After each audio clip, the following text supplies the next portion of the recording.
Welcome back to another episode of After Hours Ag Podcast. I'm Matt, your host, and today we've got a special guest, Scott Welker from Welker Farms. It's me. And we're in quite the studio today. We are in his office. A 1979 Big Bud 500, well actually it's a 600 horse tractor, so it's got some classic, old school feel to it. Let's put it that way. Yeah, what a great setting to be in here and to bring this podcast to you. And I am excited to hear more from Scott. And we'll definitely be getting Nick on an episode too, so be watching for that. But without further ado, let's get started. Sure, yeah. Well, welcome to my office, first of all. I see that you're not idle in your office today. You've got some activity behind you. There's a little bit of activity back there. This is actually the tail end of our seeding season. So far with this tractor, I have put on 4,380 acres on this tractor. My dad did about 3,500 acres with his. This is the end of it, which is lentils, and we got about 250 acres of lentils that we're putting in now. Trying to beat the storm because they're talking some showers and stuff later on. But to give you an idea, we are up in Montana. Our farm was established in 1912. So over 100 years we've been here. I'm the fourth generation, and there's a fifth generation on the way. They're a little young, but we're going to train them up right. But we do mainly wheat. That's the main thing that survives our climate up here. We're kind of a desert. With winters, so it doesn't look like a desert most of the time. But yeah, and then we do peas. We're doing lentils. We've done chickpeas. We've done barley. But spring wheat, winter wheat, and yeah, that's kind of the gist of it. So something that Scott, Nick, and I, and my twin brother actually, and many people at RedE actually, have been able to resonate with is we're not that different in age. So I'm thinking we don't have a problem here. But Nick, how old are you? Are you willing to share that to the internet? Well, I mean, I'm willing to, I guess, because I have no option. You had me by the scruff of my neck. So I'm 36. I don't feel it. I feel older, but that's because of farming. You work a lot and you feel it the next day. Let's put it that way. Yeah, exactly. Yeah, it's all good though. It's a good lifestyle, and hopefully we're able to pass it on to the next generation, because that's the end goal. It's to try to pass it on. Speaking of that next generation, you've got some kids involved, right? And so how many kids you got, and what kind of age range are they at? I have 3 kids. I've got a daughter and 2 sons. The daughter is 8 years old, and then I have a 6-year-old and a almost 4-year-old son, and my brother's got 4 kids. They're about the same age, roughly. And so they got some fun times with the cousins to hang out. And luckily for us, we're right close to each other. And they got a lot of time to spend with each other. Sorry about the beeping. It's telling me I got to turn soon. But, it's a good lifestyle. I was able to grow up on this farm. And I'll tell you one thing. It's taught me a lot of things to help pass on a lot of information to others, and to work hard and to be a good steward of what you have. There's a lot of things that I feel like you couldn't get taught in a school setting or in a city setting, but you learn to be efficient in your own environment. Let's put it that way.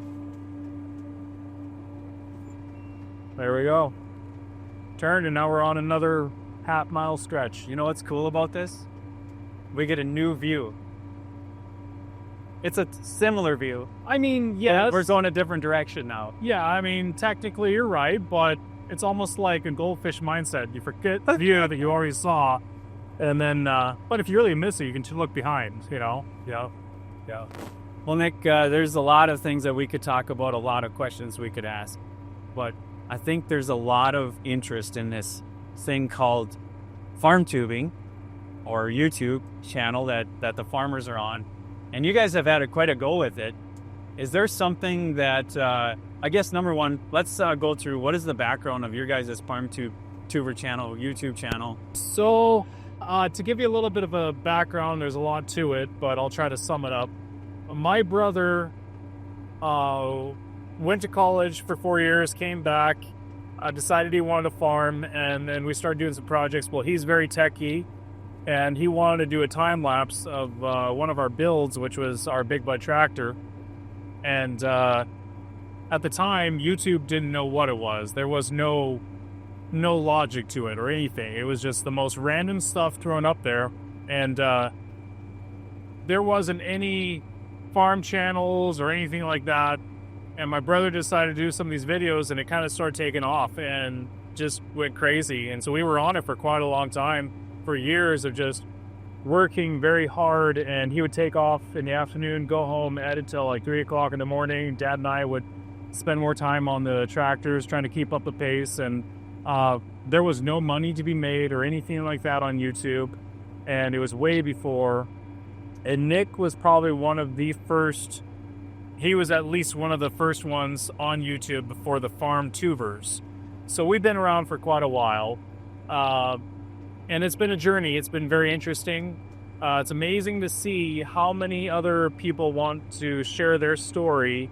And that's been inspirational to see, because there's not just one way of doing something. There's multiple different ways of doing things. And I think getting to show the world on how your food's made, or how it's grown, or the process that goes into it, or the mechanical stuff that has to occur to make it happen, is fascinating to many people out there, because they don't understand. They've never been around it. And it's not that they're ignorant. It's just a lot of times they just don't know better. And I think we've been given this opportunity to help share what our lifestyle is, and how we do this, and why we do this. And I think a lot of it boils down to is this is a family farm. We learn to work together. We grow together. There's going to be challenges along the way, but one of the neat things about our farm is we recognize our strengths and weaknesses. There's many weaknesses that I have that I don't do well, and my brother or my dad can come over and they can assist me or help me or take the slack up where I'm just not that good at, and compliment me in that area, and I can return the favor. And so if you learn that we can work together, we might not see eye to eye, we might have disagreements, but there's going to be multiple ways of doing something, but what's the best way of doing it? And we try to find that middle ground. So with this whole YouTube thing that we've been able to go on, it's been a journey, and it's been an amazing journey to see and get to connect with different companies like RedE guys and K-Hart and a bunch of other people, Titan Tire. And I mean, there's so many people like this that we've been able to get connected. And I think a lot of times it opens my eyes as somebody that is on the small end of just consuming their products and using it. I don't understand what it takes for them to get into making that happen. And now that we've been able to be a part of it, it's been very fascinating. And I actually have a lot more respect, because now I'm like, well, how could they make a tractor cost $600,000? Like, well, it doesn't take long. You got to pay this guy, you got to pay that person, you got to have the trucking company for this, you got to have a supplier for this, you got to do all this stuff. And when you get it said and done, and they can make a tractor that cheap, that blows my mind. I mean, just to make it all happen. I mean, it's not cheap, don't get me wrong, but... Well, good point. And, from our perspective, if even I'm driving in agriculture country like this area is, and many areas are in the United States and around the world, we're driving by and we're seeing fancy equipment, sometimes older equipment, but bigger equipment usually, equipment in the field, pulling something, and maybe all we think about is like maybe what the kids think about. I got a tractor that I get to play with. I get to drive this cool piece of equipment. Right. And so what's your, I think, response to that when people just have that mindset? They're just driving by the highway and they see something in the field and it looks fun. Well, I think, in a lot of ways I miss that mindset, because I understand that, oh, that's so sweet to be so awesome to do that. And you just see the joy and the desire to do that. Me, I've been doing it so long that you kind of lose sight of that after a little bit, because you just see work. Oh, I got to spend more time doing this. I bet you it takes a lot of money to do that, or you got to fix this or whatever. And so I kind of envy those people, to be honest, when they drive by. The whole must be nice thing, that saying, oh, it must be nice.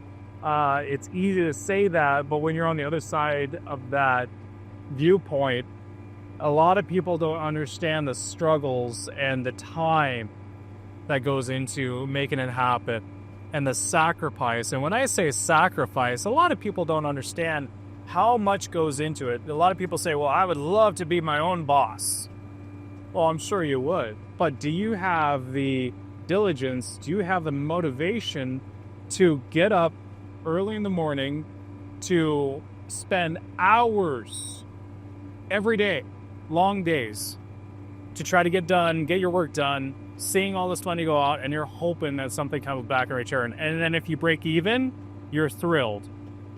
Do you have that type of discipline? And I think a lot of people don't see that type of viewpoint. And they say, oh, you're just a bunch of whiners. You've complained about everything. And yeah, there's a certain point of that. But at the same time, too, they don't understand, like, how much is at stake. Of you could put $500,000 into your crop of fuel expenses, chemical expenses, seed, parts, repair, buying new machinery that you have to upgrade and so forth just to make your crop grow. And then you could get hailed out. You could get drought. You could get nothing. And then these government programs that we don't want to take a part of, none of us want to take any money from these government programs because that means we're losing money. But if they're not there, we wouldn't be here and we wouldn't be able to farm the next year for you guys to eat. So I think a lot of it is just trying to get people to understand the different side. Does that make sense? Yeah. You know, you talked about the hour commitment, and I want to touch on that because I think a lot of people don't understand or realize how many hours farmers put in. And I've always said, I never want to complain to a farmer about putting in a lot of time. Actually, my business, because I think you should. I want to hear this. Because, like, I'm probably not even putting close to as much time as you guys are in. And I know off camera here, Nick was confessing that he's really getting worn out here at the tail end of this seeding season. And he's just tired of the long hours, and he's skipping out on family and all that stuff just to get this in. And we're almost done, but then there'll probably be something else you got to worry about next. And how many hours do you think you're averaging during this time of year? I don't even know where to begin. I honestly don't even know. This whole 9-to-5 job mentality, I don't even know. I don't count my hours. I just know that the work's got to get done. You got to get in there and you got to put your hours in as much as possible. Storm's going to be showing up and, okay, you got to push forward, get this done. So as far as I can't say. It's probably when you wake up and when you go to bed, I'm guessing. It's either pretty much on your mind, you're either strategizing, you're calling people, you're coordinating, networking. There's a little bit of that. You're working. Lately, I haven't been as diligent, but I'll get up at like 5 o'clock in the morning and then work out at my gym for a little bit and then get ready, take the kids to school, then go back here to the farm and then hit working for long hours, get back late at night. Sometimes you get back a little sooner and then you can see your kids and then you start the routine again, and so there's that. But it's just for a certain time. You gotta just push through it. Yeah, seasons, exactly. Yeah, well, but and you talked about the family element too. Sometimes these seasons of, let's say, the peak loads, these requirements of a lot of hours and getting it in before a certain time, right? Or getting it off the field before a certain time, right? They can take away from family. But do you find other times of this year, other seasons where you can spend the time with the family?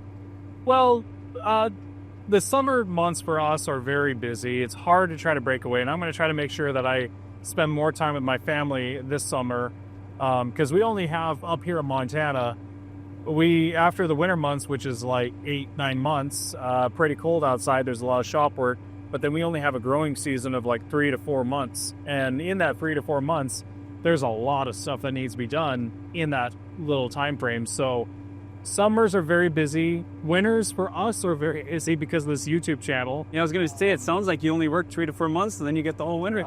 Sure, that would be nice. We don't have any livestock, so we don't have the babysitting job on that. Those that do farming and ranching, they don't ever get any time off. But those that do farming and YouTube don't get much time off. Or those that do farming, ranching, and YouTube, you guys are a glutton for punishment. I don't know how you guys do it. More kudos to you guys. Let's put it that way. But no, it's you learn to deal with your surroundings, and you make the best with what you've been given. And each day is a blessing. Each day is a gift. And if you don't have that in your mindset, being grateful for what you have, life is going to be brutal. It's going to be tough. So you just be thankful and grateful and say, you know what? Tomorrow will have its problems. We'll deal with it when we get there. And today, let's just focus with these problems, and we'll figure that out today. Yeah, good point. You got a lot going on, and maybe this is a season in your life where it's extra busy. I noticed Bob, your dad, who I've gotten to know through working with when we came and helped redo your guys' carts out here, and then just watching you guys on the channel. He's been a real treat to get to know, but he's also, I think, at least from my perspective, backing off a little bit. He's letting you guys run it more, and it's so great that he's still around and a part of your guys' lives. Can you comment on that some? Yeah. I think, he's relieved that he doesn't have to do a lot of the decision making, because there's been years of him trying to struggle. What's the best decision? What's this? We all still make an effort together. We don't just say, okay, you're not here to make the decisions, I am. No. We do the best that we can, because all of our opinions make a huge difference. But he's very thankful that he doesn't have to do as much in the shop time or do other things. If he wants to quit and go home sooner, if he wants to go do something else, he can. He's still a very crucial part of our farm, and he does all the bookworking still. After we get our houses finished, like my brother's building a house right now, we're going to try to start picking up more of that and take it on more of the farm. And I'm so glad that he's able to take the torch and hold on to it still for a little bit. But he's earned his years, and I think that he needs to be able to, when he wants to, take off time and do his own thing, because he's earned it. And I'm grateful that he's here to still help us out, and I'm grateful here that we can still have good memories with him. And so yeah, it's been awesome. What a great example of passing on the baton, having an operation or a situation where the families can work together in multiple generations. I know the grandkids hang out with grandpa, right? And they get to ride with you guys and stuff like that, and you guys get to work with dad a lot. And so that is really neat. I think that's something that I hope we don't permanently lose. I know the farms are dwindling in numbers and things like that, but that's really a neat feature. Let me ask you this question: why do you think they're dwindling and decreasing?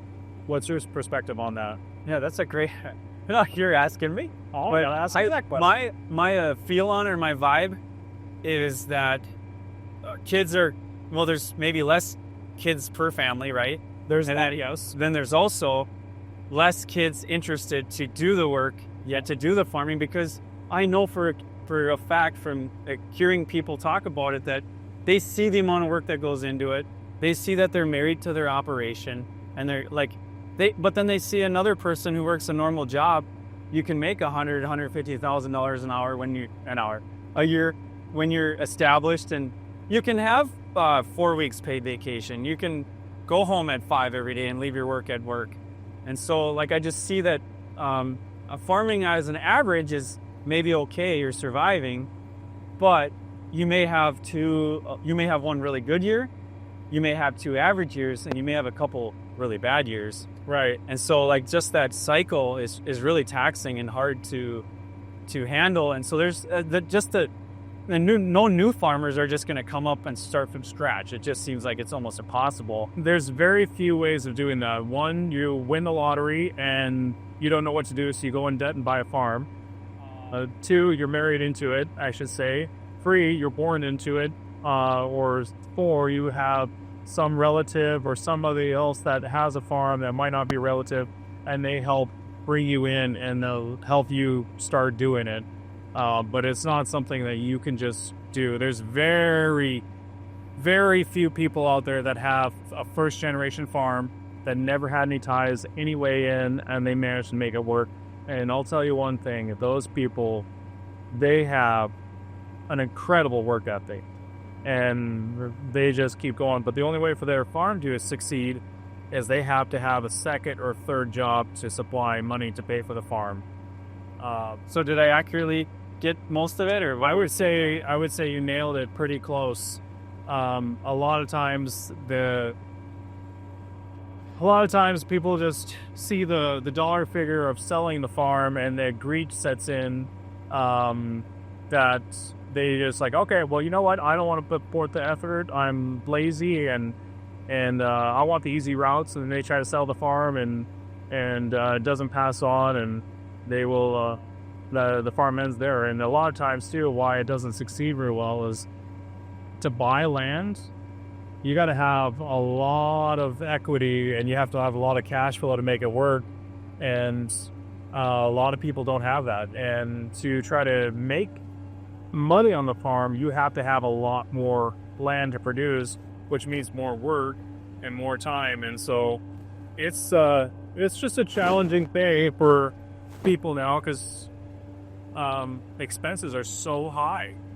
It's so incredibly high. Why would you want to be in debt to your eyeballs trying to do that? So yeah, It's not even guaranteed. you're not guaranteed. No, You take this huge gamble every year, right, and then you sow the seeds, right? right. You try to do the best to keep them growing and not getting overtaken by weeds, or Right. hopefully the weather works out. And you hope that the commodity prices are good when you go to market that product, and it's not guaranteed. That's the thing. You can do everything to the best of your abilities, and you could do everything right. But I'll tell you what, weather can destroy you. And because people like to gamble, and Wall Street throwing different money quantity, or like money into corn or wheat or other places, or other countries might have a good year and they dump a bunch of their stuff on the market, Or a war. or whatever it might be, can change the prices of your quantity that you've gotten. So like if you had, let's just say 10,000 bushels of corn, and you're like, sweet, this is going to be a great year, prices are good, let's get ready to sell. And then all of a sudden it dumps to like $2 a bushel or less, and then now what was worth a bunch of money is worth nothing, and you got to pay your bills, so you have to sell it for a lower price. And then you're like, well, I didn't gain anything, in fact I went back. And so nothing is set in stone, and it's like you said, it's a gamble. Yep. My grandpa and my dad always taught my family's like very against gambling, and I'm just convinced that farmers do a ton of gambling. It's like part of the job. Well, And you try to do smart decision, risk taking. right.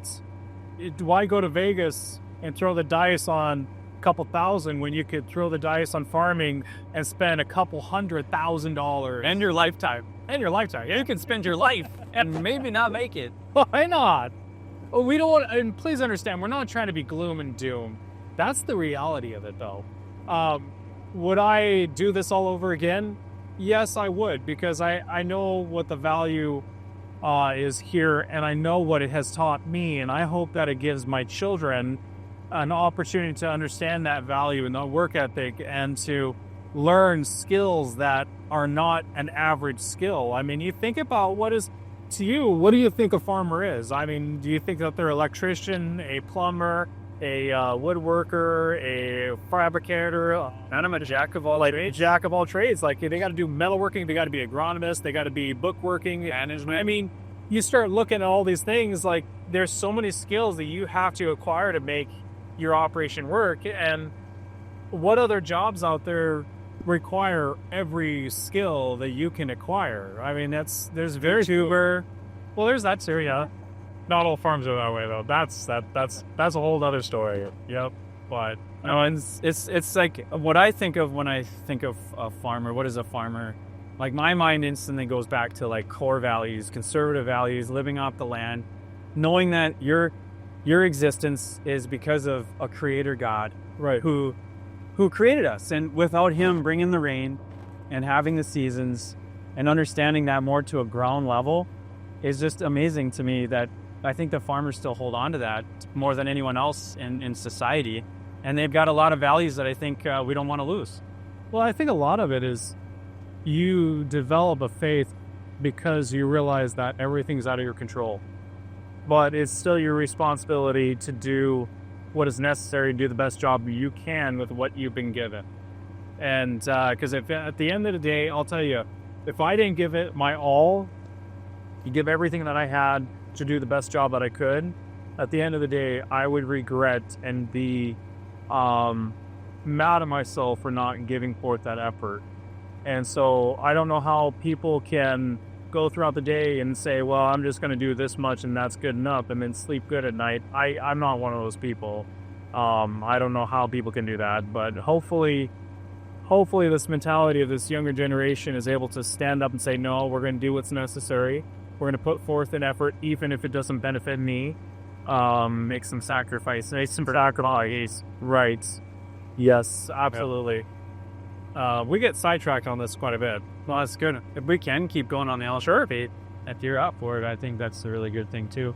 Yeah, absolutely. So speaking of faith, how has your faith been maybe tested or even strengthened in this farming category, or even maybe just your life experiences? Maybe you've gone through some things lately. You got any examples of that?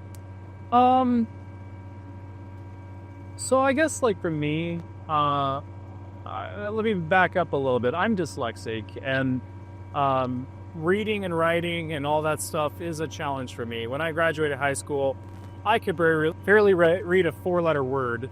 I struggled a lot, and I never understood why I dealt with all that. And I always ask God, hey God, why would you make me struggle in areas that other people don't? And why can't I comprehend the most simplest things? And it was frustrating to me, but I didn't understand at the time. And I think this is where faith steps in for me, is I'm still going to put forth the best effort that I can with what I've been given.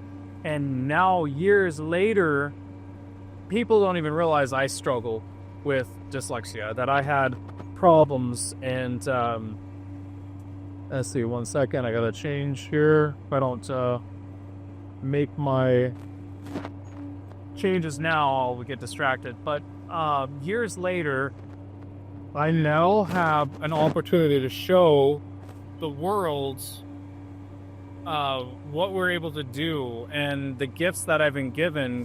Because I'm dyslexic, I'm really good with my hands. I've been really able to fabricate and build things, and I recognize now what was my greatest weakness, I thought, is now my greatest strength, because I've learned to apply myself. And in that faith of knowing that God is control, that He's given me opportunities, I know that He is the one to be given the glory. And He's allowed this to happen on our farm to show the world. And why? I don't know why. I don't understand that.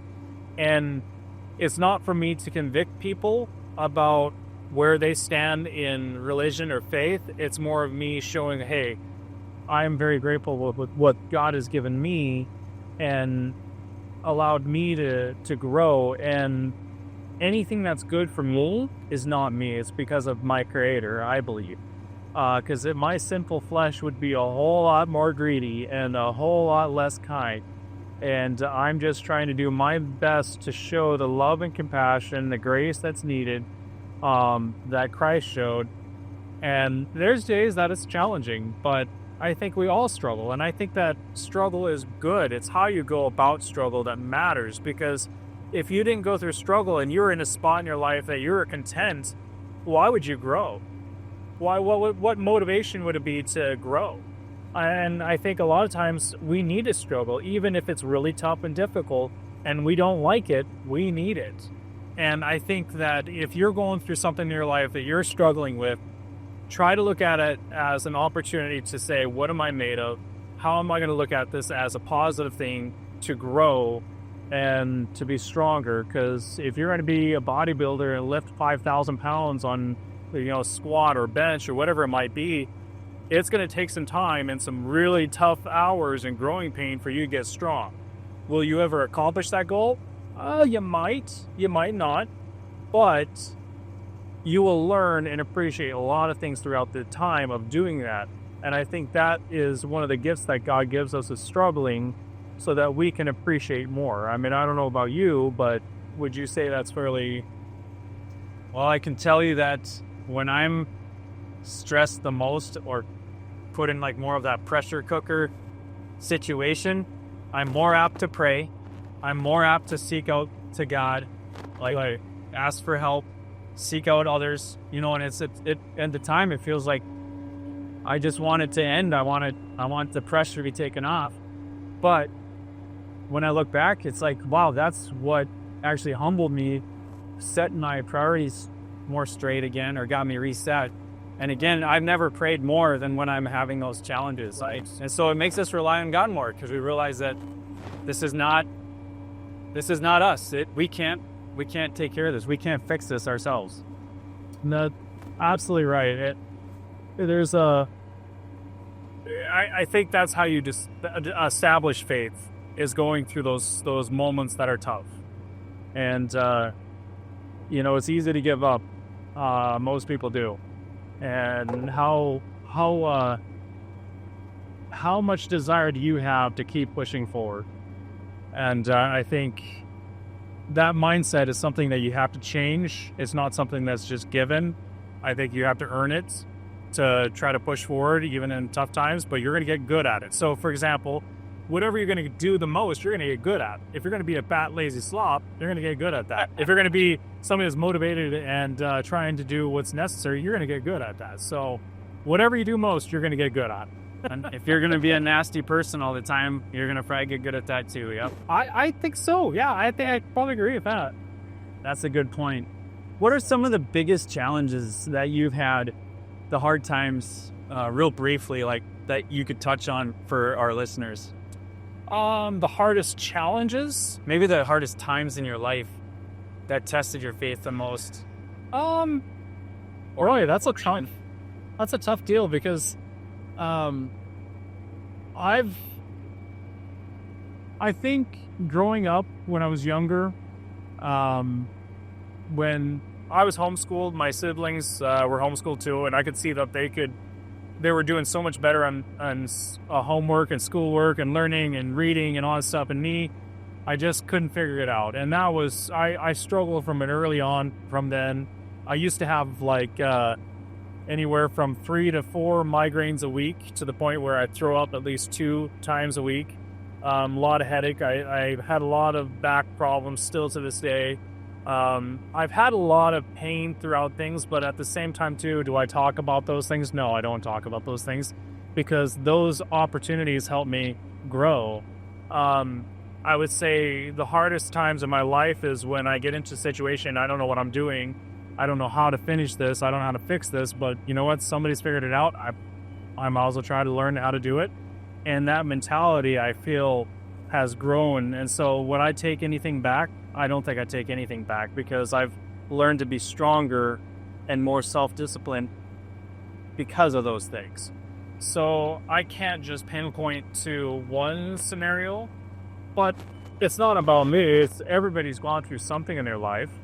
Everybody's dealing with something in their life. And so what are those things in your life that you've had to deal with that you can recognize now were a huge blessing because it made you stronger? I think that's the question you need to ask is, what are those moments that really helped define who you were? Yeah, it's starting to snow a little bit. Yeah, our view of the office windows here has changed drastically. It's a little nerve-wracking because if there's much moisture getting sucked up into the air part, because it's all driven by fan, you might have plugging issues. But we're not doing fertilizer right now, so chances are probably not. We got snow coming down. We got an old-fashioned snowstorm happening, I think. There we go. Well, they said about 3 o'clock, which is probably about 3 o'clock. It's starting to go. So let's just set this. Let's dust and see if this is right. Wish we could stop that wire bounce or this slapping. I don't think that's going to happen. No, we don't want to stop. So that's my office for you. We've got noises to deal with. So if you're hearing a slapping on the audio, it's not an audio issue. It's a hose that's in the wind flapping against the cab of the tractor when we go a certain direction. So I do apologize. I blame Nick. Who didn't secure that hose or that wire?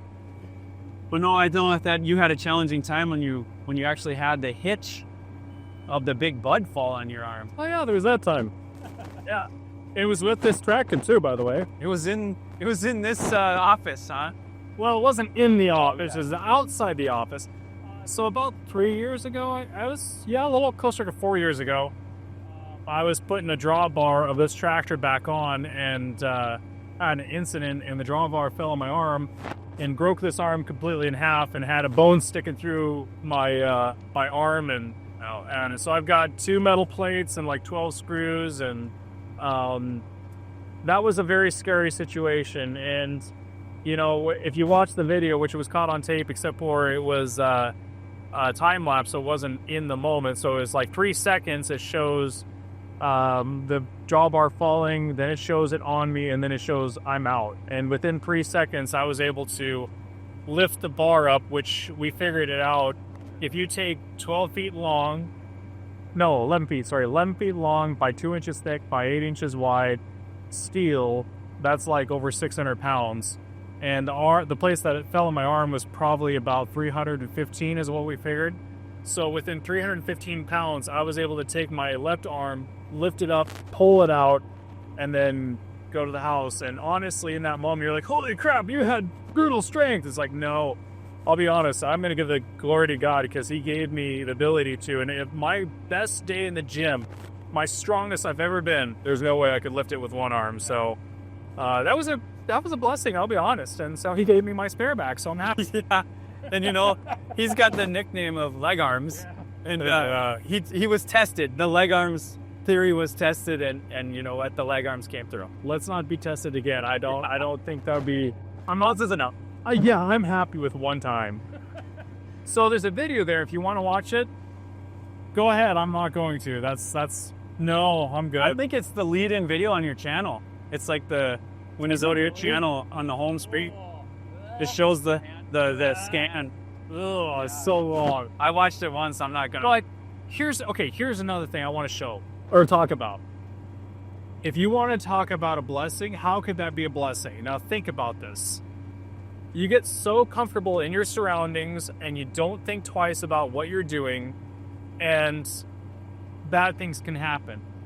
And here's an opportunity that I happen to get it caught on camera and to show and talk about. And if that one opportunity helped save somebody to not get in trouble, to not get hurt, because they stepped back and said, you know what, I better be careful, I better not do this without somebody's help, or I should take the extra initiative to do what's right and make sure it's safe so I don't get hurt. If my incident helped save somebody's life from doing something stupid, was it worth it? Absolutely. I would say it's absolutely worth it that I broke my arm because of that. So did God use that as an opportunity to help save somebody? I don't know. Could it have? Maybe. But it also helped the younger generation, I would say, that has watched that, to be careful. And so, yeah. And that at least show the hazards of the farm too. When you're working on equipment and working around equipment, right, there's a lot of hazards to be mindful of. Yeah, and then, I would not recommend doing that. Don't do that. Yeah, no, I'll try my best to stay away from that scenario. Let's keep it that way. What are some of the most fun experiences you've had with like really the YouTube channel?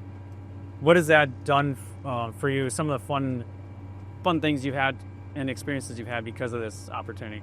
Well, I will say I've been very blessed to be able to take flights and go to like Titan Tire showing me how to go through the process of making tires. That was an amazing process.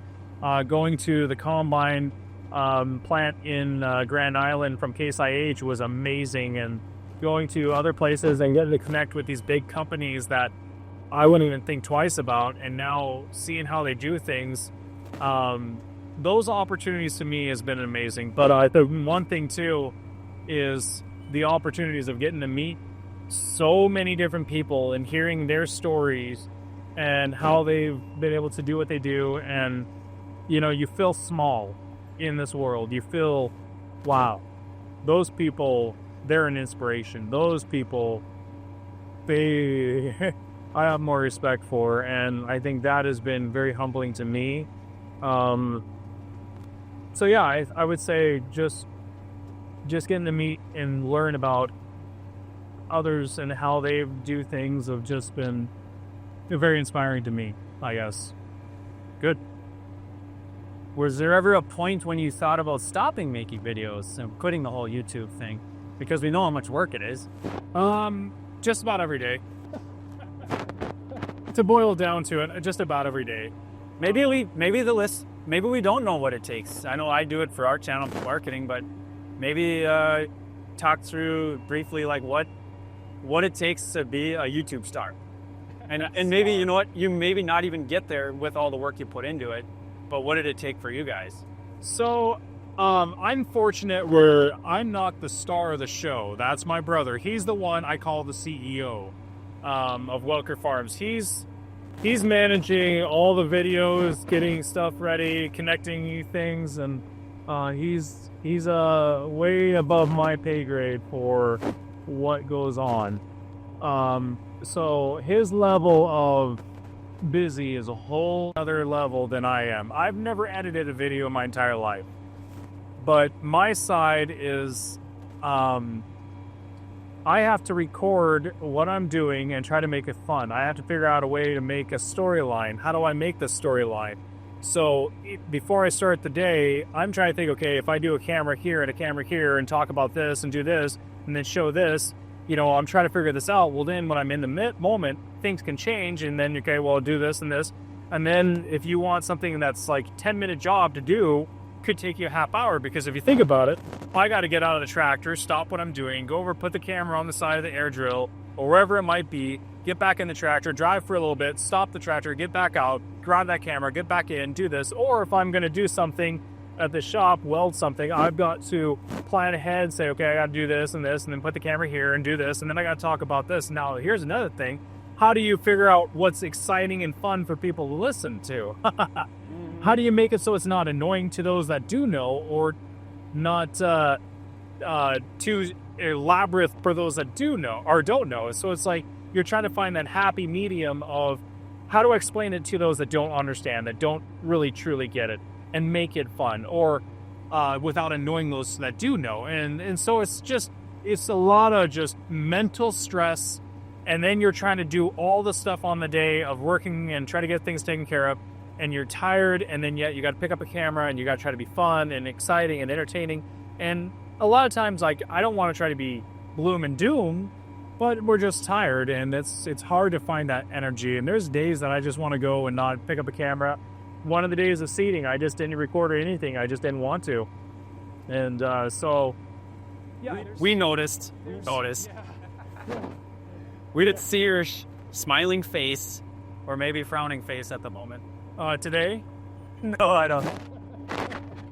So yeah, I guess that's it's different. You learn. Yeah, it's hard to say.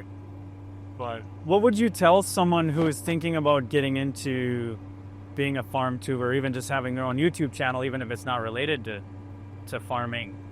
Would you have any advice for them? My first advice would be, what's your motive? And what I mean by that, is it for the money? If it's for the money, you're not going to succeed, because people can see that you're not genuine. It's not really something you care about, and you're just trying to make money and try to get famous. That is easy to pinpoint, and if you're not genuine, that's key. Second of all, if you actually do have a desire and you want to get into it, know that it's going to be a tough thing to get into, because there's so many people out there now that you're going to have to really stand aside and be different. You have to really have something that shows that you're unique. And I think what you have to have is you have to have a story, you have to have personality, and you have to have content. And to have those three things are key. So like our story is, we're a family farm. Our content is all the projects and stuff we do in the shop, and driving tractors and seeding, and our I mean, you could go on and on, especially the big buds. I think the big bud is like an icon. That is what started our channel, because there wasn't anything on YouTube that showed that. And so yeah, that really helped. But we also personality. Sorry. No, quit. Yeah, the personality is really decided by the audience. You could be the best personality for certain people, or maybe you think you are. Right. But the people who decide are the viewers. Right.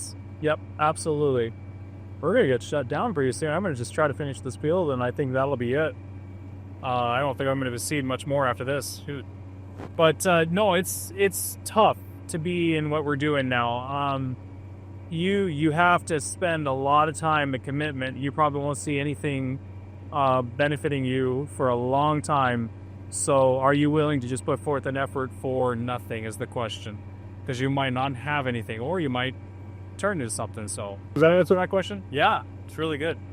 Because I think grass is always greener on the other side, right? You don't understand what it takes to get there, live there, do that.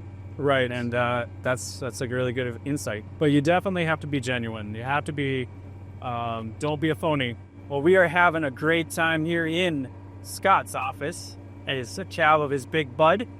And man, Scott, thank you so much for the opportunity. Thanks for taking the time. I know it takes a little extra time, even if I'm just riding with you, to deal with the hassle and to share with us what you're thinking and get on this podcast. So, well, it's been awesome. And honestly, I'm glad that you're able to spend some time in here and in my old, rustic, genuine, ancient-looking Moses tractor. But I appreciate that. Thank you for stopping in. They should make a song about this. A country song. A Johnny Cash Big Bud song? Yes. Well, we plan to stay in touch with you and track what you guys are up to. Whether you guys are on Instagram or all the other social media platforms out there that the Welkers are on. YouTube, of course. Make sure you check them out. Show your support. They're a great group of people. And they're really showing the world what good, conservative, hardworking value is, and we really want to celebrate that.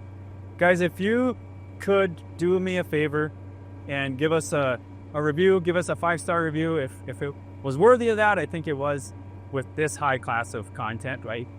And do that for us. It really drives the views, and it drives the awareness of our channel. And again, thank you so much for listening in to this episode of After Hours Ag Podcast. Thanks again. We'll see you next time.